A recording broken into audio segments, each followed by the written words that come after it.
Boa tarde a todos.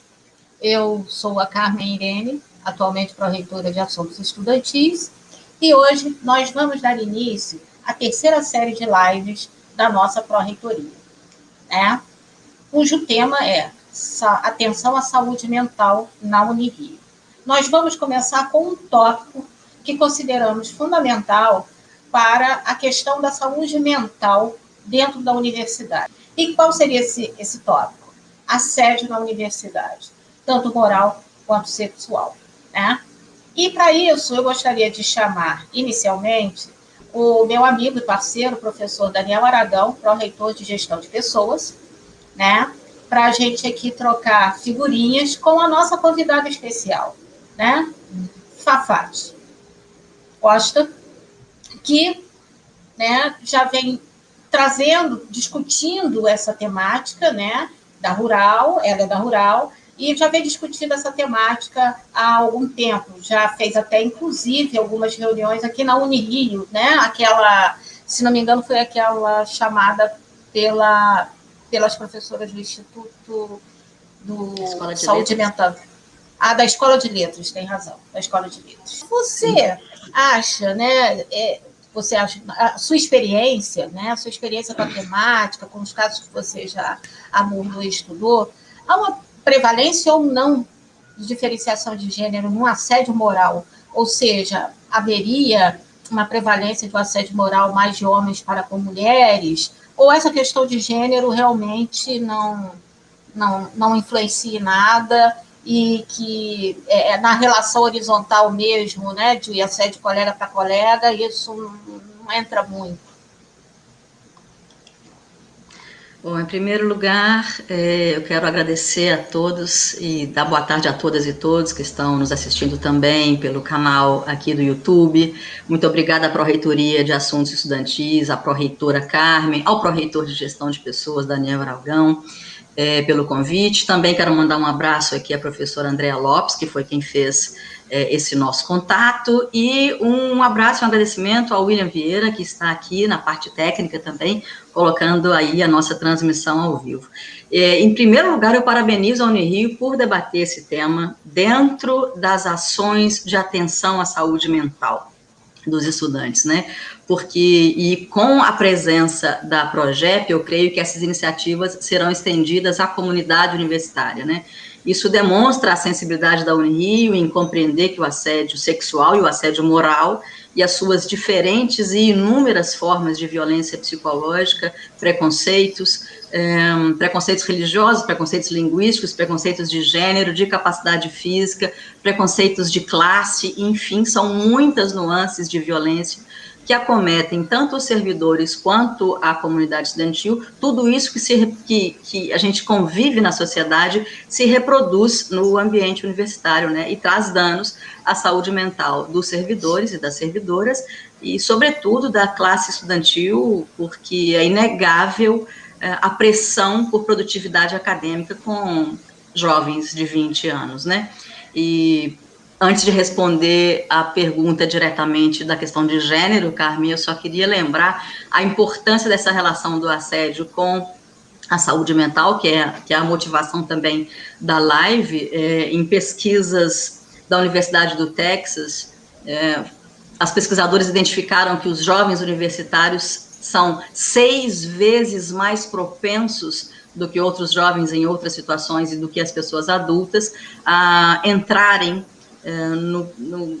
na dor da depressão e das crises de ansiedade, né? E aqui no Brasil, o site Catraca Livre, por exemplo, fez em 2017 uma pesquisa ouvindo mais de 2.000 universitários e apontou que 99% deles tinham crise de ansiedade, ou seja, a totalidade das entrevistas foram respondidas com sim, eu possuo crise de ansiedade, e 73% diagnosticados por profissionais da área de psiquiatria, diagnosticados com depressão. Quando você tem, no ambiente universitário, mais de 70% dos alunos diagnosticados com depressão, a gente tem uma sociedade doente e uma universidade doente, né? Então, queria agradecer a temática unindo o assédio, porque o assédio é um dos fatores, entre muitos, mas é um dos fatores que contribui enormemente para a debilidade da saúde mental dos nossos alunos. Questão de gênero nos assédios, tanto verticais quanto horizontais. Eu diria, não me entendam mal, mas a desigualdade de gênero é uma desigualdade estrutural da sociedade brasileira, sobretudo, vamos falar da que a gente está vivendo, mas mundial, né? E aí, quando ocorre assédio moral de mulheres para mulheres, não fica tão visível a questão de gênero por não ser um homem como uma mulher, mas a questão de gênero está imbricada, sutilmente, arraigada na estrutura que faz com que esse assédio aconteça. Porque se tem uma vitória do patriarcado sobre nós, mulheres, é o fato de estimular a competição entre as mulheres, né? Então, quem de nós aqui que está nos ouvindo nunca ouviu, eventualmente, em alguma situação, uma mulher dizer assim, eu prefiro trabalhar com homens do que trabalhar com mulheres, as mulheres são difíceis de lidar. Não é verdade? O que é isso? De onde surge um comentário como esse? Surge de uma raiz machista e patriarcal consolidada na estrutura de uma sociedade que representa as mulheres com algumas características, como, por exemplo, inábeis, incompetentes, ou histéricas, ou emocionais demais, ou frágeis demais, ou difíceis de lidar. Então, até quando a gente tem um assédio de mulher para mulher, há atrás disso uma construção social que é muito arraigada. Mas o assédio, ele nasce de uma questão de caráter, em primeiríssimo lugar, e de uma questão deformada das estruturas e das relações de poder.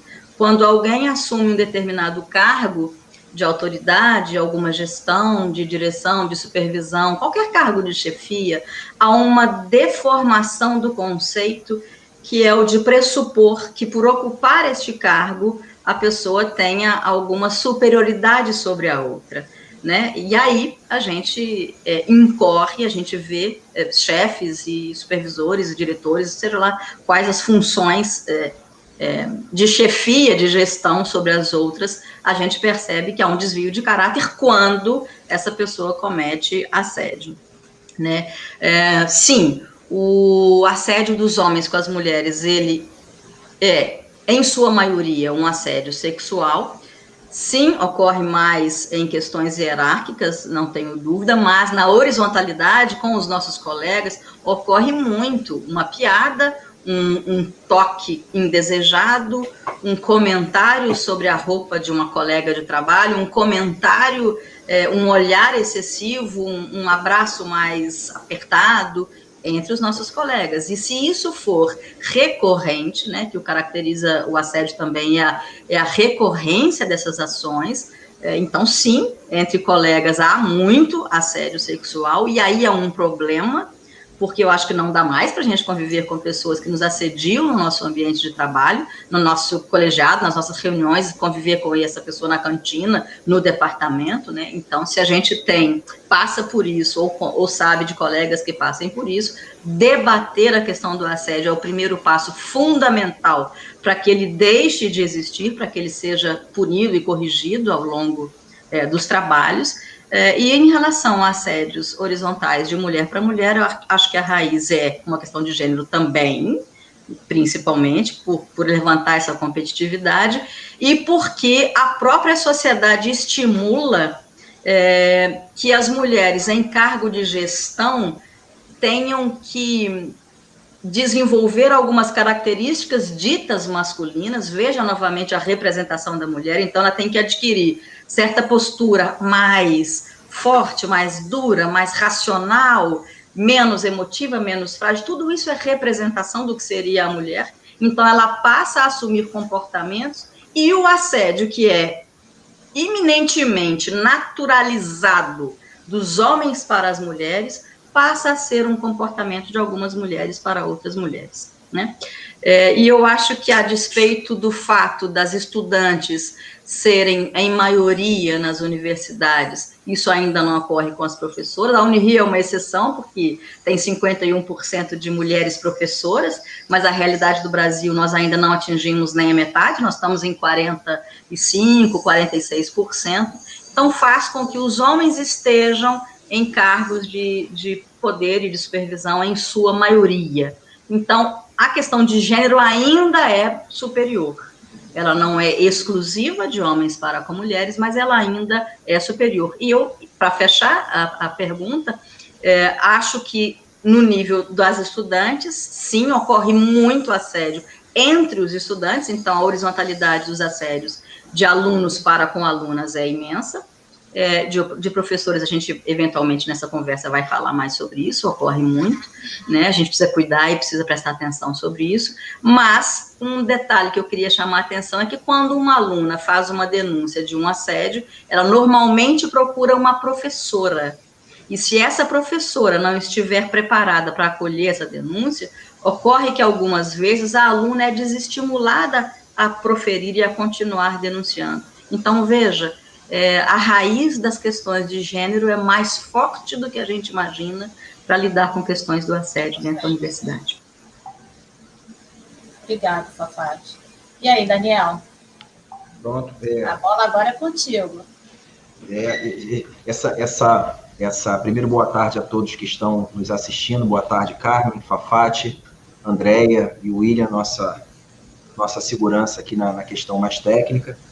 Depois dessa primeira explanação da Fafati, a gente já, do lado de cá, né, certamente, Carmen, na sua área, Pró-Reitoria de Assuntos Estudantis, você tem uma visão sobre a fala dela. Eu, aqui também, na Pró-Reitoria de Gestão de Pessoas, fiquei com uma visão na fala da Fafati, principalmente esse finalzinho agora, dessa capacidade de quando uma estudante procura uma professora para falar e ela precisa ser acolhida. Eu já estava aqui pensando como preparar profissionais para que façam esse acolhimento, muito no sentido também da gestão de pessoas e focando um pouquinho, né, na questão do assédio moral. Né? Existe uma linha de corte onde tem a relação chefe e chefiado e uma linha onde há uma relação entre os dois, mas é uma relação caracterizada como um assédio. Eu queria entender quais são as variáveis que levam essa linha dessa relação chefia-chefiado, né, uma relação por um bem institucional, vamos dizer, para chegar numa linha conflituosa. Não sei se me fiz claro. Sim, fez. Não sei se eu atinjo o grau de complexidade de uma pergunta como essa na nossa conversa aqui. Mas, Daniel, é o seguinte, primeiro, a caracterização por legislação, né, do assédio moral que é uma conduta abusiva. Essa palavra precisa ser guardada e entendida. Se houver abuso, sistematicamente se caracteriza o assédio. É uma conduta abusiva que fere a dignidade física e psíquica de um trabalhador, de uma trabalhadora, né? E sistematicamente. Isso não significa dizer que um caso fortuito, um caso isolado, um caso de uma única vez, 2 vezes, de uma violência também abusiva que fira a dignidade psíquica e física de um trabalhador não tem a mesma dor de um assédio. O assédio ele alcança níveis de baixa produtividade, de depressão, de doença, de toda a gravidade da saúde mental do trabalhador, porque ele é sistemático. Volto a dizer, não significa dizer que não doa e que não haja consequência quando houver uma atitude isolada também abusiva. Mas qual é a linha que separa essas duas questões entre um chefe e um chefiado não ser abusivo, né? Não ser assediador? Justamente quando ultrapassa a linha do que é profissional para o que é pessoal. As relações de trabalho, elas são mantidas por um contrato de funções. A pessoa tem uma determinada função durante um determinado tempo, num determinado lugar, com uma logística de trabalho, e isso é acordado, isso é contratual. Então, é delicado mexer com pessoas extremamente. Agora, nós temos na universidade, no serviço público, uma enorme vantagem sobre o serviço privado. No serviço privado, o chefe, quando é assediador, quando é abusador, enfim, gera uma insegurança profissional imensa, maior do que eventualmente no serviço público, que faz com que as pessoas ou sejam demitidas ou adoeçam completamente continuando naquele seu ambiente de trabalho. Nós temos uma vantagem que deveria ser aproveitada a nosso favor, que é a consciência de que nossos cargos de chefia são temporários. Então, hoje eu sou gestora e amanhã eu vou ser chefiada por alguém que eu estava chefiando. A pessoa que eu chefio hoje vai ser reitora da universidade ou reitora amanhã. Vai me chefiar, não é? A gente tem uma vantagem aí, que é tentar tornar esse nosso ambiente de trabalho um ambiente de trabalho mais humano, mais possível de convivência, por meio do diálogo e de relações menos violentas, tais quais a gente assiste aqui fora. Algumas pessoas vão dizer, Fafati, você vive uma utopia? Você está querendo dizer que a gente vai ser todo mundo amigo de todo mundo? Gente, eu vivo uma realidade que é o seguinte, eu vou trabalhar com essas pessoas por 15 anos, por 20 anos.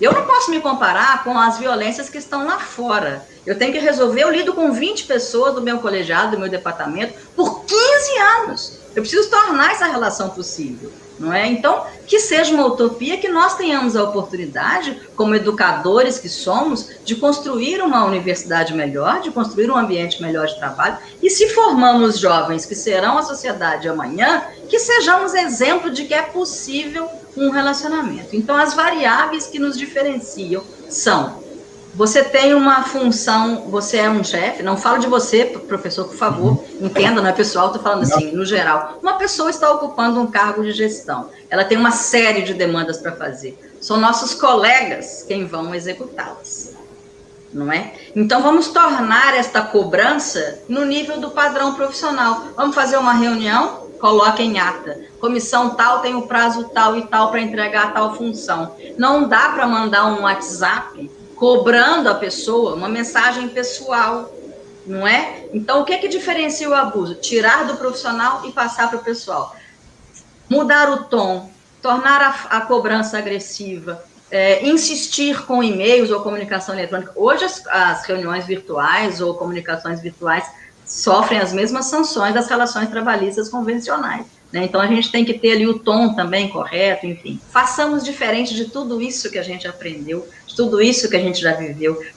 Eu fui imensamente assediada na minha vida profissional, na TV, por exemplo. Relações abusivas, extremadas. Se eu passei por isso, não significa dizer que eu preciso reproduzir aquilo que eu condeno. É um exercício diário de conhecimento lidar com pessoas. Diário, não é fácil, mas procure se garantir. Na legislação, o Código do Servidor não prevê exatamente um assédio sexual, por exemplo, mas prevê desvios de condutas éticas no trabalho. Não tem nada mais antiético do que assediar alguém no trabalho, né? Então, a palavra abusiva serve para definir a linha de corte entre o que é profissional e o que é pessoal. É importante, e vai ser um prazer ficar com esse momento nosso desse encontro aqui, a fala da Fafati, ficar gravado, para que a gente possa, inclusive, a divulgação, né, que todos ouçam, porque nós passamos a ser gestores de conflitos em diversas instâncias, porque outros não conseguem gerir os seus próprios conflitos, né? Isso é importante, né, para que não chegue, inclusive não ocorram aumento ou supervalorizações ou um aumento destas variáveis, aumento dos valores dessas variáveis para que gere uma relação conflituosa, né?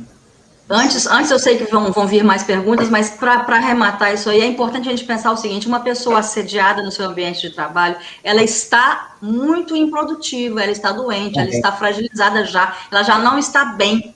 Então, não vai ter resultado que atenda se a cobrança vier com essa tônica da violência. Não, por mais adultos que sejamos, não resolve, né? A gente não resolve. A gente vai, e também tem uma diferença entre a pessoa, mas fulano não quer trabalhar, Beltrano não tá. Olha, essa não é uma questão sua.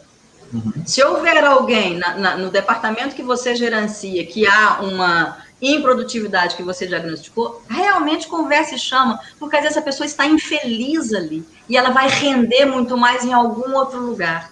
Eu sei que parece muito sonhador, Mas quando a gente ouve as pessoas, a gente identifica nelas quais são as suas fragilidades, a gente descobre quais são as suas enormes competências. Você está correta, Fafati. Ninguém escolhe ser infeliz, tirando, claro, aquele percentual mínimo de pessoas que têm uma patologia que leva a isso. Mas, usualmente, não, com certeza. Esse assunto, em que podemos fazer de forma efetiva?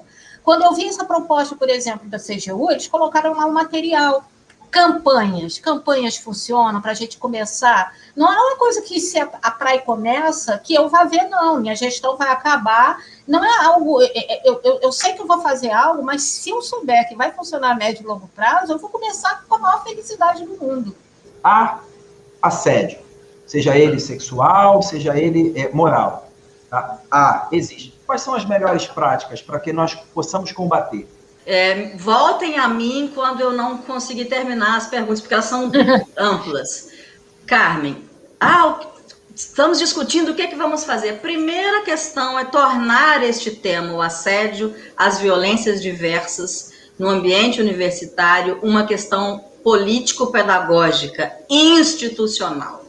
As campanhas vão surtir resultados à medida que houver uma série de grupos que venham discutir isso em fóruns abertos, mas que esses grupos precisam ter a garantia, precisam estar assegurados que eles terão condições de trabalhar. Eles não podem começar e não se consolidar. Então, isso só vai garantir... Não ser só fachada, né? E não é porque é fácil, é muito difícil. Nós estamos mexendo em temas que as organizações não têm interesse de discutir, porque eventualmente cometem os assédios. Porque eventualmente sabem que debaixo do tapete tem muita coisa que foi escondida. Você mencionou a CGU. A CGU realizou um estudo de 270 casos de assédio nos órgãos executivos do governo federal, por exemplo, e pasmem, de 270 casos estudados, a metade ocorreu no Ministério da Educação. Você tem 135 casos de assédio no Ministério da Educação, dos 270 analisados, no Ministério da Educação. E pasmem mais ainda, esses 270 casos que foram investigados pela própria CGU, tiveram 60% arquivados. Dos 40% que chegaram em algum final de punição, 90% foi advertência. Ora, gente, por isso que as coisas não andam. Então, não há interesses institucionais, mas nós estamos ocupando esses cargos agora. Nós estamos nessas gestões momentaneamente. A Carmen falou, não vou ficar aqui para ver. O que a gente vai fazer para construir? Primeiro, mudar os regimentos, os códigos de éticas da instituição e os regimentos internos. Então, fazer um fórum de discussões entre estudantes, servidores, professores, docentes e técnicos, né? Assistentes administrativos, discutir isso várias vezes, em várias instâncias, para construir um novo código e levar esses códigos de conduta à aprovação dos conselhos universitários. À medida que houver um regimento institucional que normatize as condutas e, por consequência, garanta respostas de fiscalizações e de investigações, de processos administrativos, das denúncias que forem feitas, que garanta essas respostas, então a gente tem o primeiro passo, que é institucionalizar. Nossa universidade não permite assédio de verdade. Nós estamos interessados em corrigir isso. E aí sim, as campanhas virão para servidores, técnicos, para estudantes, para toda uma comunidade acadêmica, como uma agenda político-pedagógica. Temos que falar de assédio todo mês, toda hora. Tem que ter curso. A primeira escola de enfermagem do Brasil está aí. Uma das melhores práticas é conversar com as pessoas da área de saúde, estamos falando de saúde mental e de assédio, e estabelecer parcerias de, olha, a gente quer ter um curso online aqui, para que os nossos professores façam, para que vocês venham na nossa sala de aula e explicar o que é assédio, o que não é assédio, identificar os alunos que estão com depressão e que estão com ansiedade, tornar isso discussões acadêmicas. Só assim que a gente vai conseguir melhorar o nosso ambiente. Então, sim, a campanha, ela surte resultado a partir do comprometimento. Não pode ser num mês por ano. Há um comprometimento de uma gestão em mudar regimentos internos, em estabelecer políticas institucionais. A reitoria precisa abarcar este trabalho. Os grupos de estudos que vierem a ser formados precisam ter garantia de autonomia de seus trabalhos. Não pode acabar, por exemplo, a gente vai embora, não pode acabar quando a nossa gestão mudar. Então, como é que faz para que esses grupos existam? Sejam solidificados.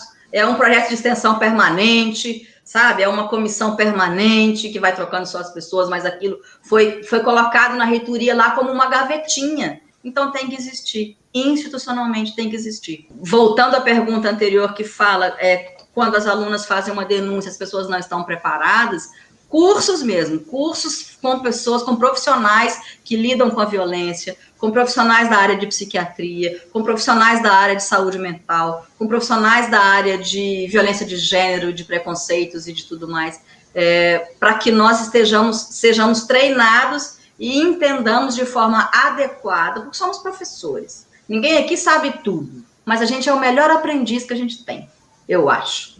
Que aprender mais é sempre ensinar melhor. Eu aprendo todo dia, se eu quiser ensinar alguma coisa, eu tenho que ser aprendiz daquilo, tudo que eu precisar. Porque é essa a nossa dinâmica, né? Eu aprendo muito com os alunos todos os dias. Isso que eu estou falando hoje, eu não falava 15 anos atrás, por exemplo. Imagina, o que eu passei, eu não entendi, achava que era um sistema social e irreversível. E não é. Nós vamos construir uma sociedade nova. Ou a gente faz essa revolução, ou ninguém vai fazer para a gente. Eu não quero adoecer para os próximos 15 anos como professora numa universidade. Né? Eu preciso tornar esse meu ambiente salutar. Então, a melhor prática é treinamento, entendimento, a certeza de que para construir uma sociedade melhor a gente precisa fazer alguma coisa e nunca mais colocar debaixo do tapete. Identificou uma situação de assédio no seu ambiente de trabalho, a gente precisa conversar com os dois. Primeiro, afastar as pessoas desse convívio, não por um benefício do assediador, porque isso costuma acontecer. Afaste, o assediador é que continua.